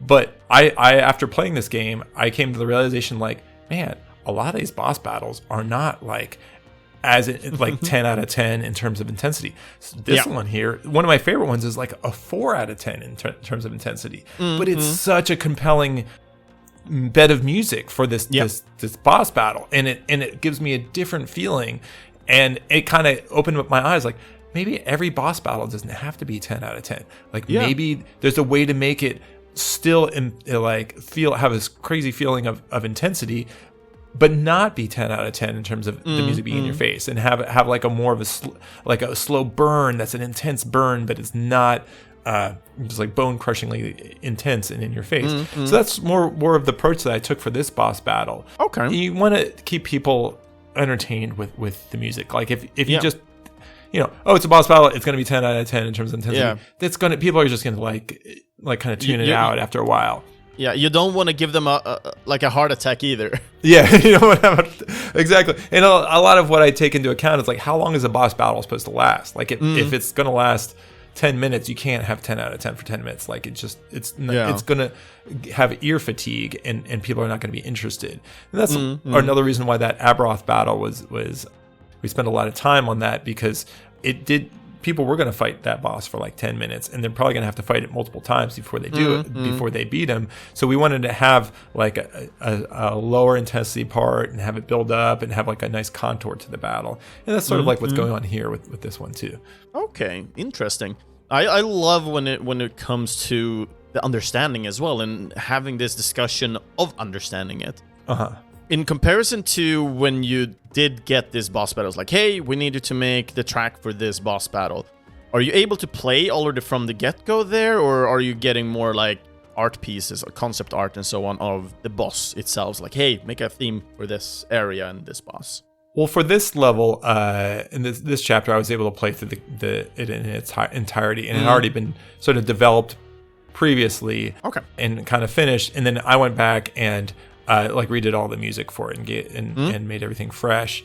So there wasn't a lot of the boss battles didn't have separate boss battle music at the time, and that's fine. And so I was just able to be creative and just jump into it from scratch. But like all the new levels and the new chapters, the way I work is I get, concept art or early versions of the level. And it's tricky because you don't want to clue too much into how many monsters, how many creatures that you have to fight are, because that might change. And that's still being developed. So a lot of these levels that I play early on, like they barely have any creatures. And so you have to just more have an understanding that there are going to be a lot more creatures. So don't make this music too meditative. You have to make sure that you have intensity in there, because otherwise you'll get the wrong impression from the early stage level design that you get from them. And then in terms of the process, like if it's a new level, I'll work on music from the get-go, from like concept art and an early playthrough, and then I'll sort of shelve it for a while they're still and work on the other stuff while they're going and refining the level and making it more interesting, or doing whatever they're doing to it, developing it. And then when they're like, okay, the level's done, then I'll go back to that previous sketch that I had done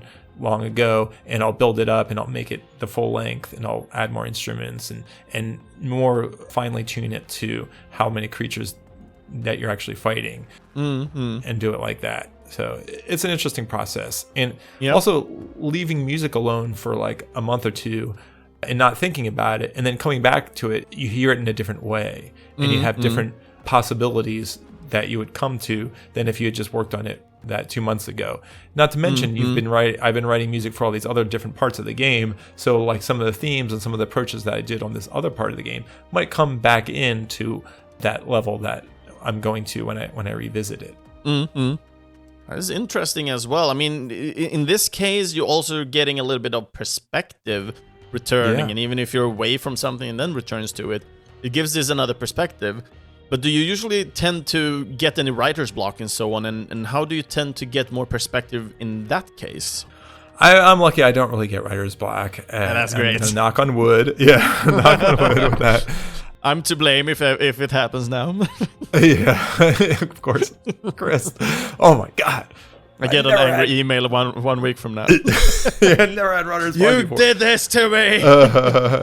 For me, it's like if I kind of hit a wall, like if I've been writing music for 8 hours, like a lot of times at the end of the day, it's like it's not that good. So I just sleep on it and wake up the next morning, and I'm normally pretty fresh about it and able to get past it. A lot of times I go for a walk or jog. Nature helps to get my mind working the right way. That's great. That's absolutely great.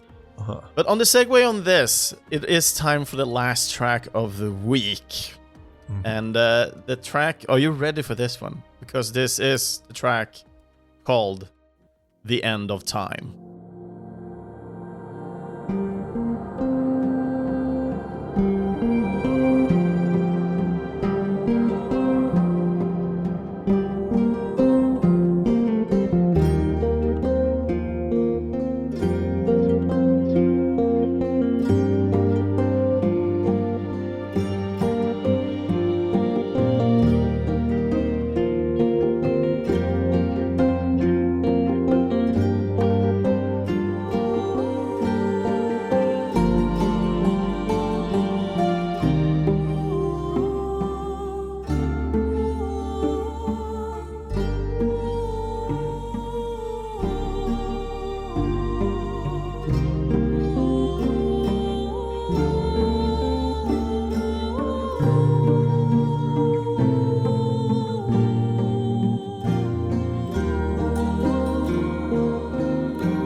last track of the week. This is the track The End of Time. And my emotion for this one, a calm track in the storm. Yet again, we are visited here by the motif, just a little bit, because it's changed up. Yet it is, though, very familiar. And since this track is so calm, I really don't get too many emotions from this. I'm just feeling calm and finished. The track does have multiple kind of listens for me, but in the end, I did get this serene emotion, and I do get back to the town/city theme. Not theme per se, I'm just getting like this could be like a camp or something like that. But there is something else here, and I can't really place my finger on it. So Erik, do help me. I'm glad to help you out with that. Yeah. So you are correct. This is actually an area where there is no battle happening. Mm-hmm. So it will sound more calm and somewhat uplifting. There's a danger in a dark game of having music be too dark, right? Visually, this part of the game is the end of time, and so visually there's this big void that's sucking all the matter into it, and there's the last remnants of civilization are here, and there's people that are sort of it's apart from time itself. It's sort of like the pausing of time without any progression. It's just stuck in a moment here before the end of everything, and so it's an interesting location visually. Like there, you see, it's almost like stars and nebula behind you, but you're walking around on this almost like an asteroid type situation where you're walking around on something that used to be part of a structure, but is now suspended in space at the end of time. So you can't, like, as a composer, it can't be too dark because it's already kind of dark around you. So it actually makes a lot of sense to have it be a little uplifting and calming, because this is where you're going and you're equipping things. Maybe you're talking to other players, and you need to make sure that there's a sense of positivity so people feel compelled to play the game. I've played games where like you go to the town and it's dark and it's angry, and you win a battle and the music is like, it's still kind of dark, and it's like, why did I just fight this battle if I'm just going to be almost punished with some more dark music? Like, you need to have a sense of a feeling of like accomplishment, and a feeling that although it's bleak out there, there is still hope in humanity. There's still hope in this timeline. That's the feeling I'm trying to give you with this. And interestingly enough, we had just discussed this track. It's a hub area, and when you play it in the game, there are different layers of music, layers of instruments that will randomly choose one of the variations on the guitar part, for example, or the synth part. So you could have guitar part B over synth part C, and have all these different combinations. So this is the track I was talking about. Okay. The End of Time. Yeah. But it's very interesting for me when you're painting the picture now. I'm actually getting a totally other game in mind. Do you know which game I might be thinking about? I hope you're not going to say Diablo. No. When you're pointing out this great void, you have nebulas and so on. It is a hub area, and the track is called The End of Time. I'm thinking about Chrono Trigger when you end up in the end of time, the corridor of time. Yeah.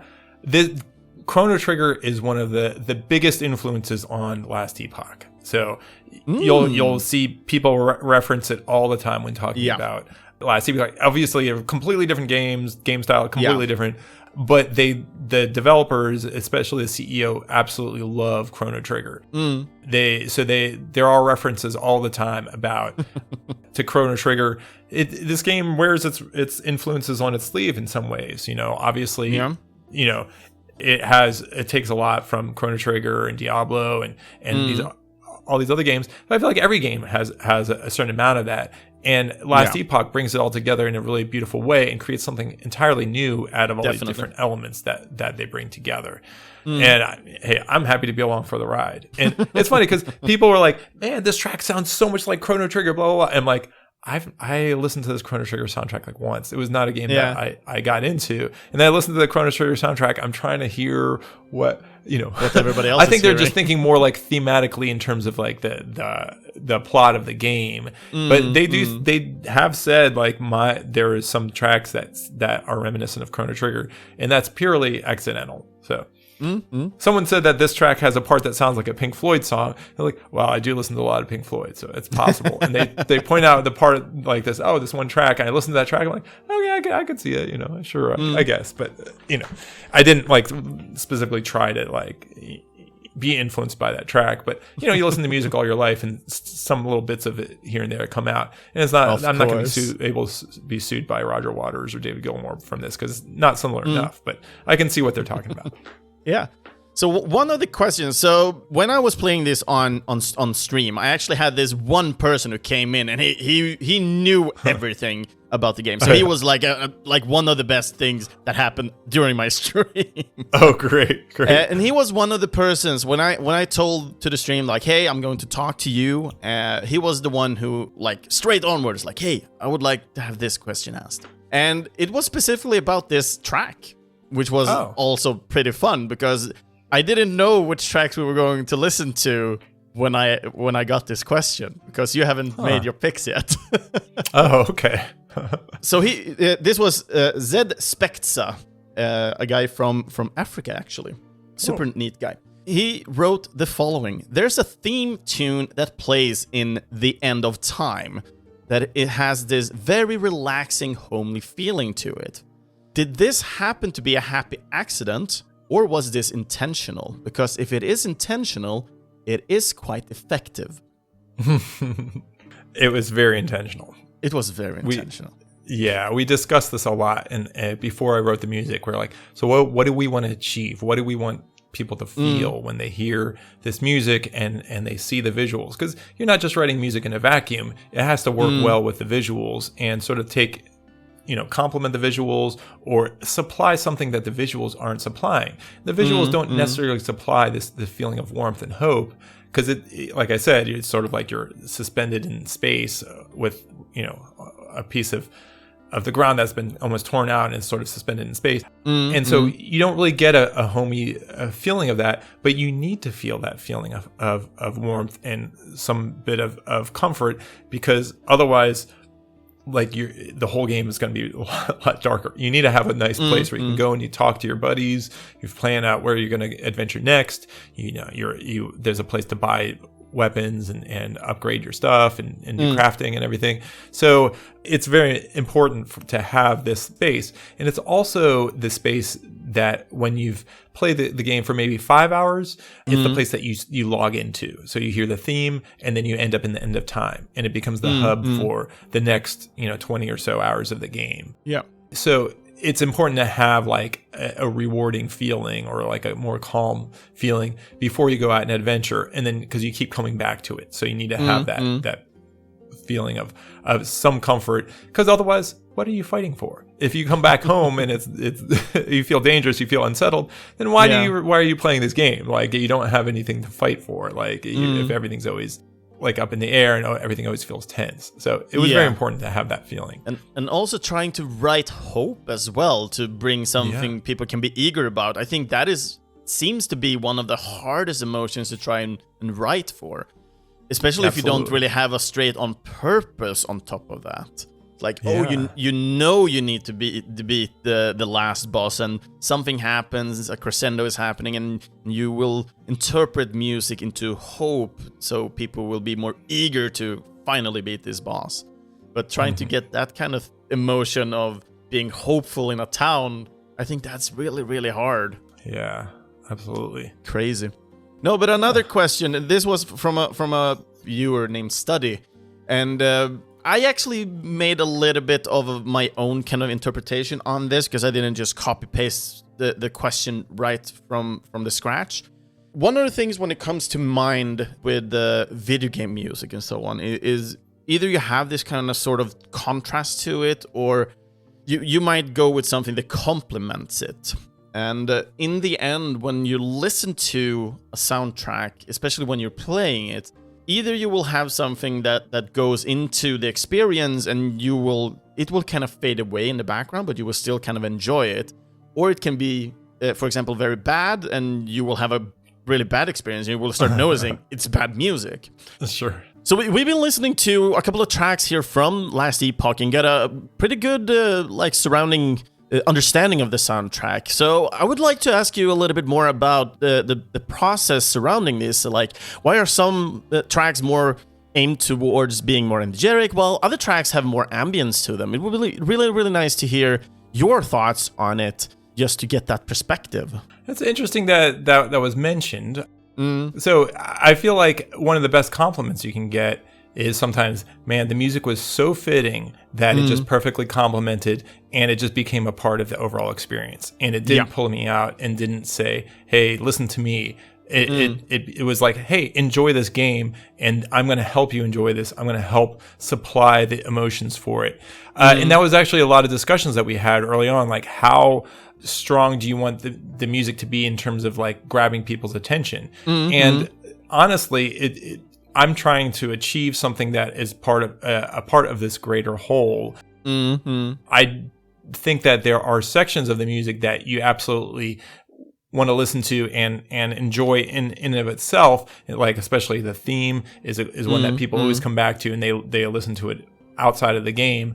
But I feel like, at the end of time, if people it has a lot of views on YouTube, and then people make 3-hour long versions of it. I feel like it's a different aesthetic than trying to always grab people and force the music down their throats and try to force them to listen to it. It's more of a compliment to the rest of the game and trying to become part of the game in and of itself. And that it's definitely something that I think about a lot. Like when I'm writing the music, is like, is this going to poke out too much and draw too much attention to itself and draw attention away from the gameplay part of it, or is this going to complement everything together? So where the music comes to the forefront, I feel like, is mostly in town zones, especially since there's not a lot of sound effects that are competing with the music, and it has beautiful melodies. I hope people find them to be beautiful, that come and weave their way into people's heads and become a part of it, as well as in boss battles also, I feel like have a strong impression on people, because that you're grabbing people a lot of the time and trying to make intensifying the experience. So it's an interesting comment about that, and hopefully people think of this as I think of that a lot of times as a compliment when people are saying, hey, the music disappears almost, and it just becomes it's part of the game. And I was like, well, that means I did a good job, because it's intensifying people's games without drawing too much attention to itself. Exactly. No, great answer. I mean, for me, I'm a level designer myself, and I do a lot of the pre-work, and I feel exactly the same thing. If people feel like they're being led, but they still feel like I'm the one doing the choices, even though I'm kind of forcing some of the choices down their throat, I'm super excited and happy about that I made it so understandable that people were really happy and thought they were the smart ones, even though it wasn't.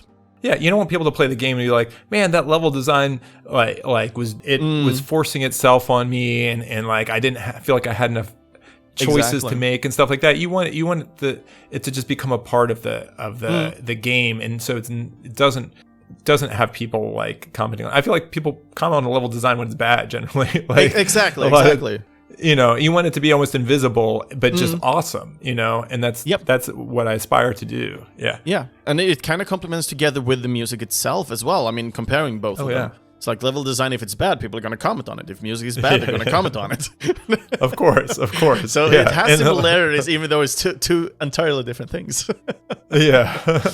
I actually really love working with the level design guys. It's like a good peeps, man. Yeah, and those are the people I work with the most when the levels are in the early stages, and so they're the ones that brief me on like, hey, in this level we want it to be this kind of vibe, and they're the ones that give me a lot of the direction, along with like the game director and all the rest of this stuff. But those are a lot of my main points of contact is the level design peeps. Okay, interesting. No, but I think I've asked so many questions. You have taught me so much about this project and so on. I think it's time for us to start closing up the bag of what is Last Epoch. But I have two major questions left, and it's always the good, the bad. So let's start with the bad thing. So when it comes to Last Epoch and the soundtrack, but also, of course, all the music you did for the game, what was like the hardest part about this project for you? Was it something you had issues with that you didn't really, I had a really hard problem setting something down, or what was it? I think the hardest part was just that there was so much music to be written, because I ended up writing something like 6 hours of music so far. It's still, obviously we're still expanding it and working on it. So it's just the sheer volume of music and trying to keep it fresh and trying to keep it so that each level feels different, but still feels like it's part of the world, and keep new musical ideas going and developing them and keep people entertained and keep people playing the game and in that world. Thing that you really want to get is the immersion, so that people feel like they're just in the game, and whatever you can do to heighten that feeling of immersion. A lot of times technically I pan stuff wider in the stereo spectrum, so if people are listening to it on headphones, like they feel like they're really inside of the music and inside the soundtrack. So I feel like that was a big challenge. It was just organizing it and tackling the vast amount of music that needed to be written. So there's like whole spreadsheets on like the different instruments used in the different time periods and how we're going to use this here and there and these themes that are going to be played throughout. And organizing it was quite a monumental task. But I feel really happy about it. I feel like the soundtrack is one of the projects I've worked on that I'm the most proud of. I love my Epoch music, and I'm so proud of it. That's great. I thought I was going to get the short answer, like, the loot. Everything about the loot again. That was hard. That was definitely a challenging part. And it was like almost like when I was done with that chapter, I was like, thank God I don't have to play the loot for a little while here. I can and then Chris put it down. And talks about it, PTSD and everything. Anytime I hear the loot, I crawl up in the corner and cover my ears. Okay, so that was the bad part. Now we, of course, go to the good part, because we always want to end on a good note here. So what was the most fun about working on Last Epoch? Well, you're still working on it, Last Epoch. Yeah. What is the most fun part? Maybe something you learned? The loot, maybe? Wink, wink. The loot was super fun. Yeah. I feel like I love working with this team. Like, they're the greatest people. They're so easy to work with. They're real, like, I feel like they're always throwing great ideas my way. I'll write some music and they'll have like an interesting take on it that they'll hear something that I didn't necessarily think of, and I'm like, wow, okay, I'll build on that, and that's a great idea. And one of my favorite parts is just looking at the beautiful concept art that they have in the game. Like, sometimes it's just so stunning and so evocative that musical ideas just start popping up, and it makes it so easy for me to write, because there's already, like, it's not a blank page, right? Like, I already have all this wonderful stuff to work with. I just let it sink into my subconscious, and then that starts working, and musical ideas start coming out of it. So I feel like the wonderful setting of it is probably the best part for me, and also having that wonderful experience of conducting an orchestra and for that live performance. That was also one of the highlights of this experience. Not an experience you get every day, to say the least. Would be great to have it each and every day. That would be awesome. Yeah. But also pipe dream. Yeah. No, but with that, I think it is about time to close down what is known as the Last Epoch. I hope people who've been listening in are interested in this game, if not the game, interested enough to listen through the original soundtrack here. Yeah, but next on moving forward here, so a little bit about you. Is there anything you can talk about surrounding what's up next for you? In terms of Last Epoch, we have absolutely a lot more content to work on. So I'm constantly writing music for Epoch. I unfortunately have a bunch of stuff that is under NDA. Yep. In terms of film and TV stuff, though, they just announced a film that I wrote music for called Bite, Bight. And it's a psychological thriller. There's absolutely some very dark music that was written for it, and dark themes. So if you like that Last Epoch music, you probably like the music for Bite. And so that's, I think, going to come out on Amazon in a couple of months. And they're still workshopping all this stuff for the release of it, and there will be a soundtrack release for Bite as well. So people will be able to check it out. Some of it's a little trip hoppy, like a little from influenced by that era of music, which I love. Portishead and Massive Attack, like that stuff is great. So Bite, I feel like, is going to be something that, especially if you like the Ruined era music and the darker, grittier stuff, Bite is going to be something that people will really like. So I'm looking forward to that coming out. It's also just a wonderful movie, and so people will be able to stream it and enjoy it. Well, let me think if there's anything else that I can talk about that's not under NDA. Yep. That's about it. If not, we will most likely hear a little bit from when these projects either get out of the NDA or getting released nonetheless. Yeah. Because we're definitely going to keep an eye on you. Oh, thank you. Yeah, I hope so. But with that, is there any way, if somebody want to get in contact with you, or maybe follow your journey in composing, do you have any socials you want to just throw out there? Absolutely. Yeah, I am very active on Instagram. So that's just Instagram, Erik Desiderio. You can Google me or put me in the Instagram search and I'll pop right up.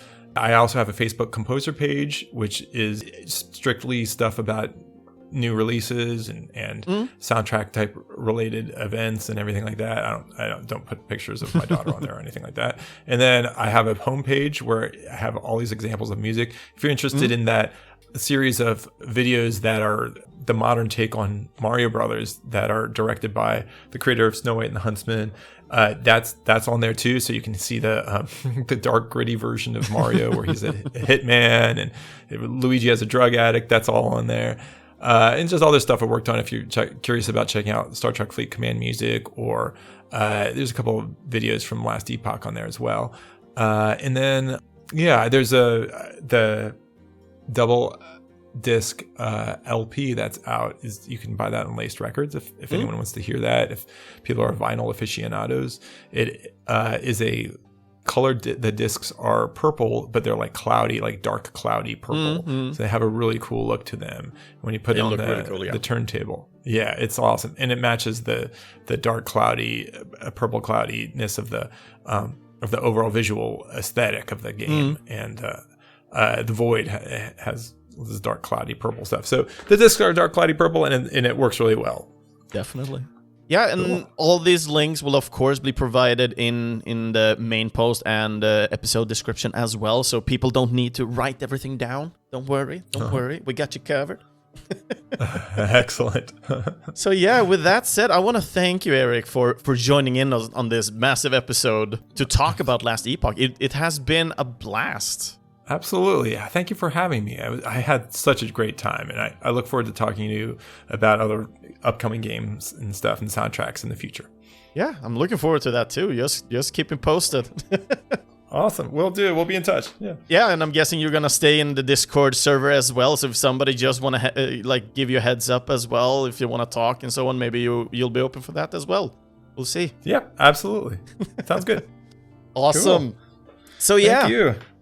Other episodes, if you found this one interesting, people, you can find other episodes of the Gameable audio on our homepage at videospelsklubben.se, Spotify, or in your closest podcast app. Feel free to follow and comment on one of our social medias, either on Facebook or on Instagram. Just search for Gameable audio and you'll find us there. You can also support this podcast for future content, but also quality upgrades by supporting us on Patreon. But in the end, when I don't need any more money, of course, the rest of the money will go to future composers. So, yeah, do think about becoming a Patreon backer. Also, just to have that said, I have done some upgrades to the Patreon page as well. So there is more information, but also for people on the $5 stage and $10 stage, there are also physical rewards to be claimed after 3 consecutive months of payment. So people can get stickers and also a mug. So that is all sent by Patreon and fixed. And I'm still earning some money at least, but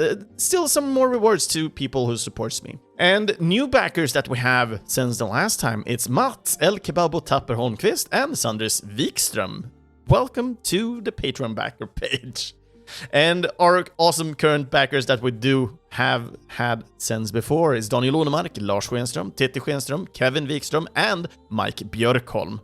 And as I said previously, all the links to where you can either buy and support the composers or the developers behind the music will be found in the main post at videospelsklubben.se.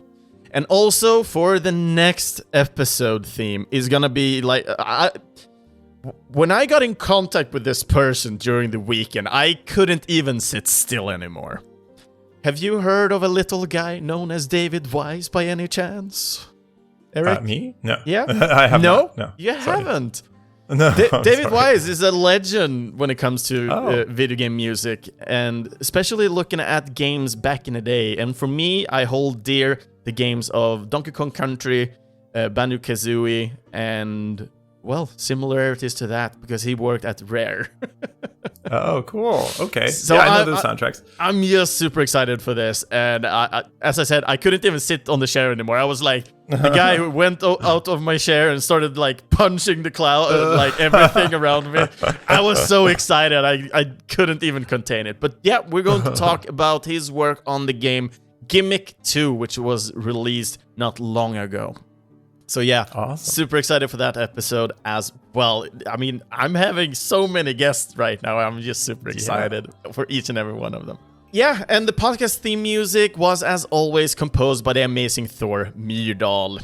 And with that said, I want to thank everybody for listening in on the episode about Last Epoch together with Erik Desiderio. And this was episode 46 with me, your host, Kristoffer Schenström. So yeah, take care, everybody. And see you all guys next time. Bye-bye.